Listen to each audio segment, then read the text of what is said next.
Cycling in America is for fun. Just 1 in 40 bikes is used for commuting. The rest, if they're ridden at all, are for fitness, sport and play.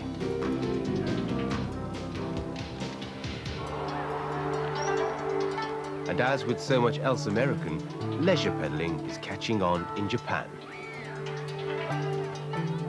This hugely populous center near Tokyo celebrates every conceivable form of bicycling.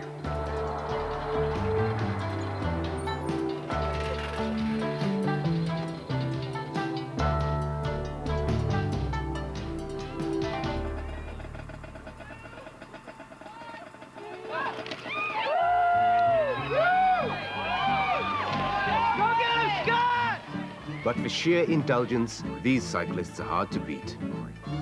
Alaska's Idita bike race. 200-mile trail, most of it on foot.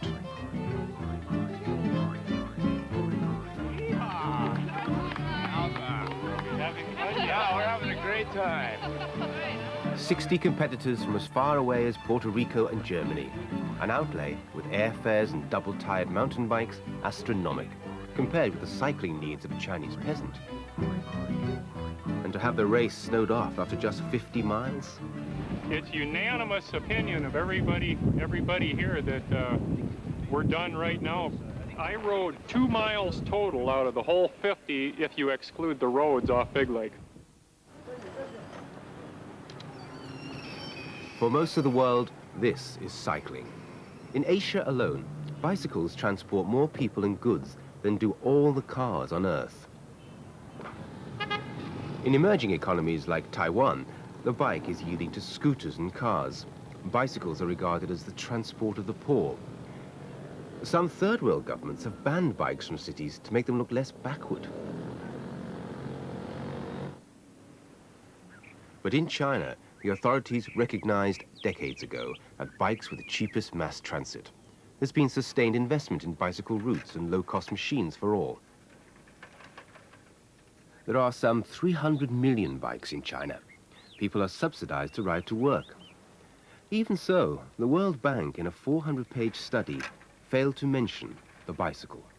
Although the bicycle is the primary means for people to get around in Chinese cities and in the countryside, the word bicycle didn't occur in this report. It spoke only of buses and trains, trucks and cars.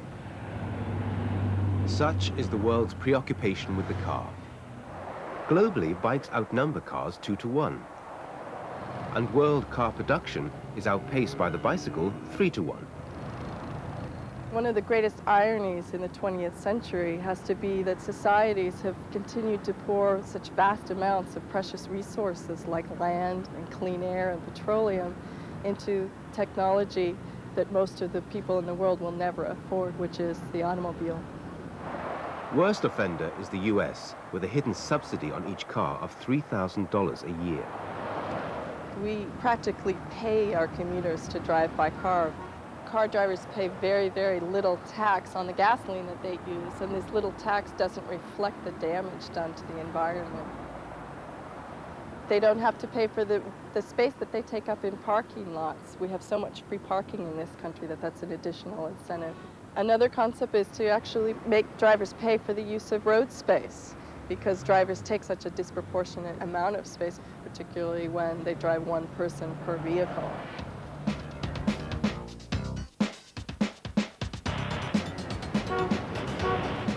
New York, where bicyclists are fighting back. They're active and articulate. As one put it, there's magic blending with traffic, traversing the city under your own power, a living, breathing alternative to the domination of the motor vehicle. But there's a price to pay. Where road space is shared with automobiles, cyclists get hurt. They may have forced the city to reverse a bike ban on New York's 3 main avenues, but that's cold comfort to this victim.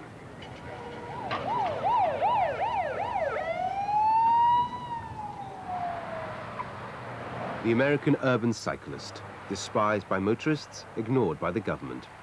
In Washington, there's just 1 person at the Department of Transportation with a brief for cycling. Unfortunately, we just didn't get funded by Congress.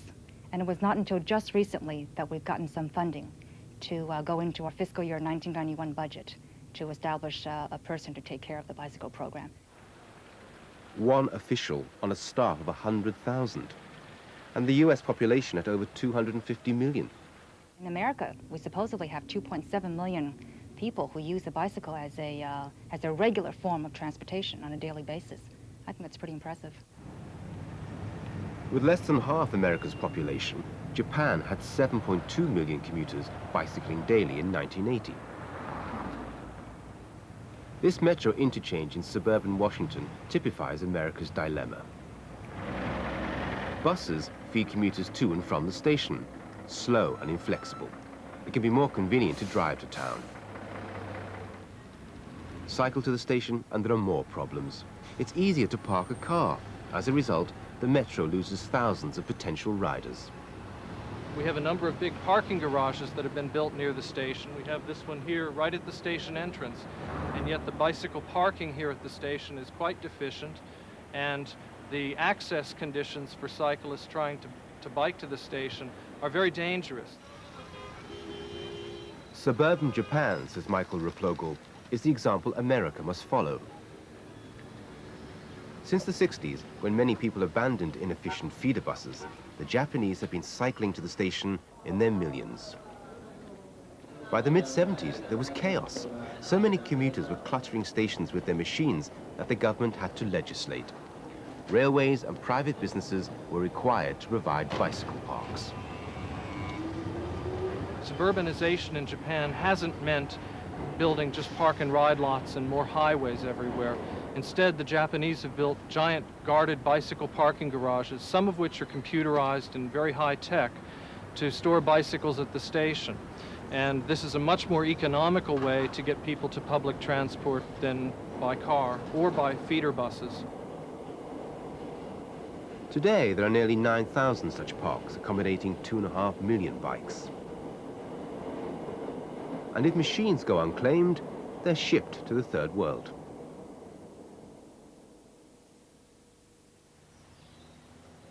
Of the developed nations, the Netherlands has most wholeheartedly embraced the bicycle. The Dutch government is trying to tax drivers out of their cars and onto bikes. In the 10 years up to 1985, it spent $230 million on bicycle parking and on bicycle roads.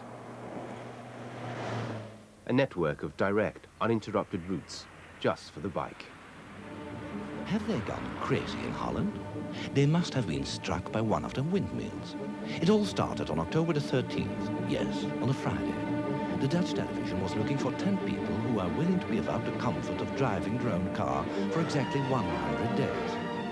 Such is concern at car emissions and overcrowded roads that Dutch television runs game shows to get viewers to junk their cars.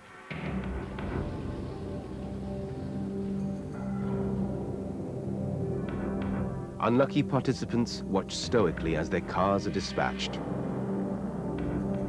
In compensation, they get a memento of the crushed vehicle and a mini bike to take home.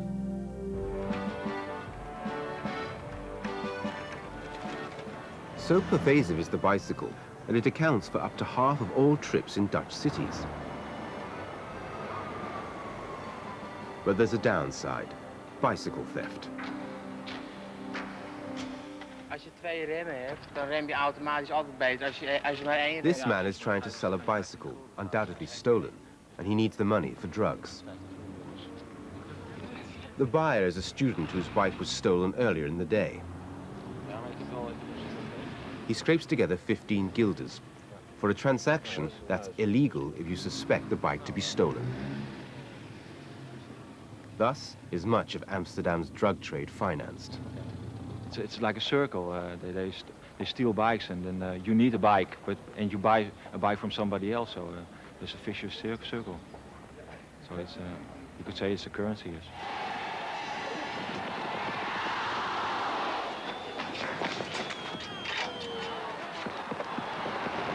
Little wonder Dutch TV commercials remind you to lock your bike.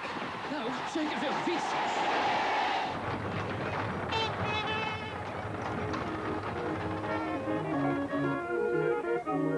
Odense, Denmark. famous for Hans Christian Andersen, and radical traffic engineering. A city restored to the people, where pedestrians and cyclists take precedence. Motor vehicles, if they're allowed at all, move with care and consideration. Odense has curbed the car and backed the bike. Cycle routes radiate to every suburb and beyond. We would be sitting right on the road here. We had one-way traffic around the whole town hall in 2 lanes, and there was a bus stop at this place, and it was a very, very noisy place, and not a place for pedestrians and cyclists 20 years ago. Odense is Denmark's biggest success. But throughout the country, traffic calming is the vogue.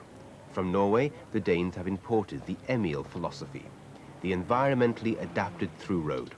For a small town on a main route, an alternative to a costly bypass. But you might, too, the Norwegians said, reconstruct the road as it is through the town, but taking the pedestrians' needs and the cyclist needs and the local community's needs as the primary factor. And that's the Emil philosophy. Pedestrians are moving much more freely, the cyclists are using the road in a quite new way, and the through traffic is just about the same as it has been all the time, only it's slower and takes more consideration towards the other road users. Motorist organizations have seen that membership will drop if they go too hard against this traffic calming. I think Scandinavia, for their purposes, should be commended for that. Our country is a little bit larger, it's a little bit more complex, if I may say so. So I think the bicycles will have to be accommodated to our needs. America's needs continue to favor the car. Not just more highways, but new technology built into the car. There's something called the smart car, the Pathfinder, that will enable each driver in a particular car that's equipped with a special sort of radar station that will point out to the driver what are the free routes, so that the driver has the opportunity to take a look at the map as he's driving on the freeways or the roadways, see which roads are congested, and make the choice himself as to where next to go to find a less congested route. Meanwhile, cities like Tokyo, London, and New York contend with pollution. Half the world's conurbations suffer harmful levels of carbon monoxide. A third have dangerous concentrations of lead. Exhaust emissions cause ill health, and they're blamed for global warming and reductions in crops like cotton and soybean. Frustration abounds as traffic grinds ever more slowly. In Seattle, on America's northwest seaboard, congestion is so bad that the police have come up with their own pragmatic solution: the bicycle.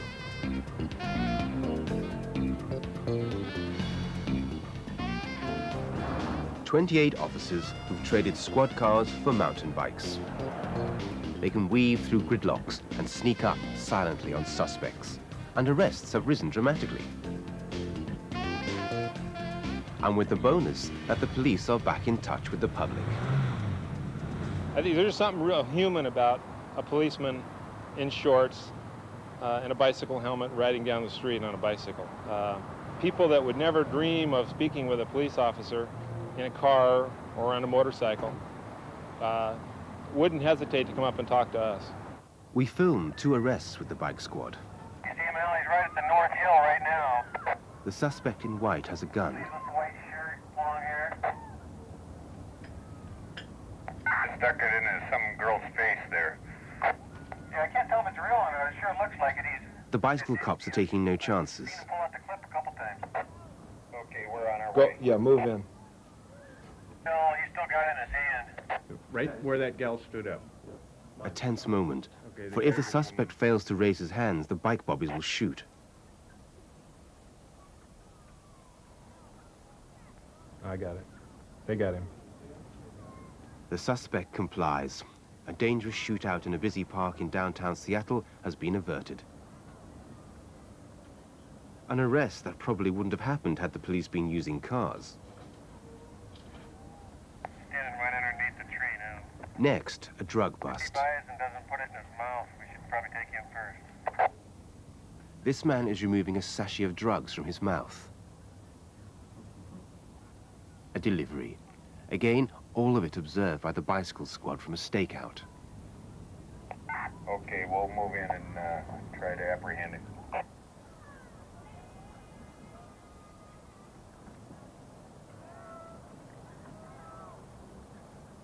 Seattle was first. Now, all over the world, city police are rediscovering the bike. And from Tokyo and Hong Kong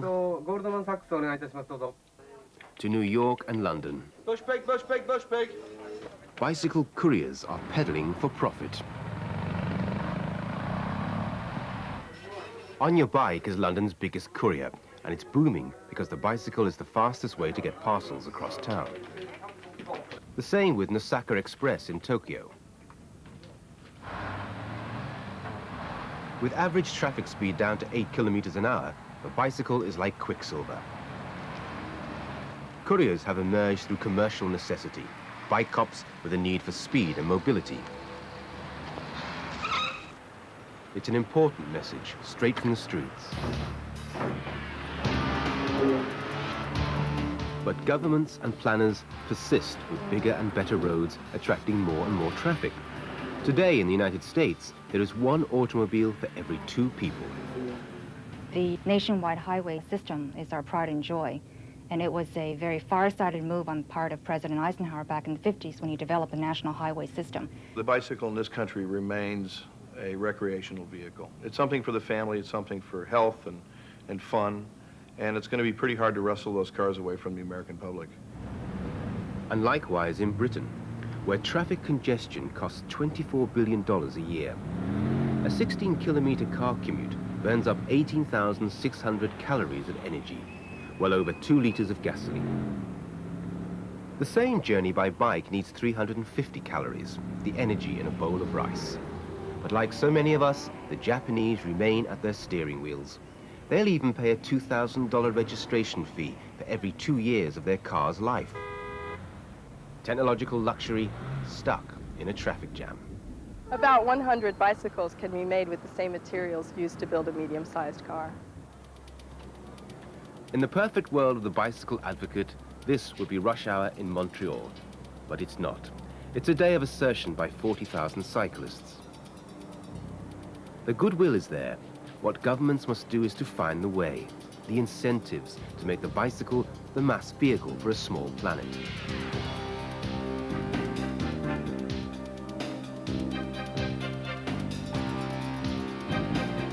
It's 100 years since the golden age of the bicycle. Given the problems of today, there's every reason for the bike to enjoy another golden age.